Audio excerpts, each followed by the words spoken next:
की हुई है, लेकिन मुझे समझ नहीं आता इन लोगों को उसूल तभी क्यों याद आते हैं जब सिर्फ़ और सिर्फ़ बात उनकी हो। उसूल बच्चों के मामले में क्यों नहीं याद आते? जाने कितने सालों से जो है बहुत से ज़्यादा हम पेपर लीक हो गए, उन पे आज तक ये यानी कि हर इंसान सिर्फ़ तब देखता है जब जो है उसे बात अपने पर लगती है। लेकिन जब उसे चोट उसके ज़मीर पे लगती है, उसे तभी स्वाभिमान और सम्मान याद आता है, उसके अलावा उसे कुछ भी नहीं याद आता। दूसरा हम आपको बता दें कि किस तरीके से सीजेपी प्रोटेस्ट में छात्रों के खिलाफ बहुत ही ज़्यादा ज्यादती की जा रही है और उनको उनके खिलाफ जो है एफआईआर दर्ज की है और उस पे मतलब केस बनाया जा रहा है। तो उसी के जो है बारे में अखबार में न्यूज़ छपी है। तो सबको बता दें कि ये न्यूज़ दैनिक जागरण से है, नई दिल्ली से है। तो चलिए देखते हैं आखिर न्यूज़ में क्या है। न्यूज़ में स्पष्ट लिखा है कि सभी के केस नहीं होने पर सीजेपी ने दी देश भर में आंदोलन की धमकी। जागरण संवाददाता नई दिल्ली। सुप्रीम कोर्ट के आदेश के बाद फंसे पेंच से परेशान कॉकरोच जनता पार्टी सीजेपी ने केंद्र सरकार पर दबाव बनाने का सियासी दांव चला है।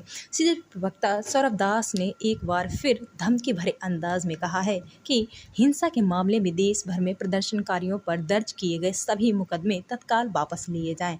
उन्होंने कहा कि सरकार से जब यह लिखित गारंटी मांग रहे हैं तो वह सुप्रीम कोर्ट का आदेश दिखाया जा रहा है। तो अब सुप्रीम कोर्ट का आदेश दिखाया जा रहा है। अदालत के किसी भी आदेश से उन्हें मतलब नहीं।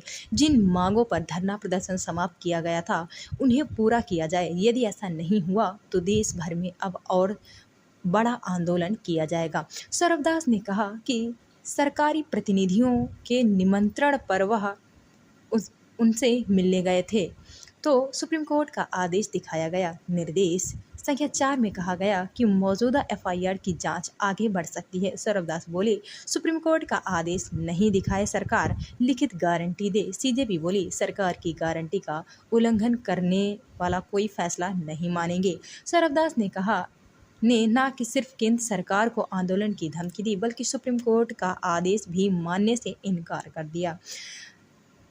कहा कि युवाओं के साथ धोखा किया जा रहा है। हमने भी स्पष्ट कर दिया कि हम सरकार की गारंटी का उल्लंघन करने वाले किसी भी आदेश या फैसले को स्वीकार नहीं करेंगे। उसके बाद में उन्होंने कहा कि एक दिन पहले मंगलवार को ही सुप्रीम कोर्ट ने सभी राज्यों को निर्देश दिया कि वे नीट यूजी 2026 पेपर लीक को लेकर हुए प्रदर्शनों के दौरान गिरफ्तार या हिरासत में लिए गए 18 साल से कम उम्र के बच्चों को रिहा करें, बशर्ते उनका कोई आपराधिक रिकॉर्ड ना हो।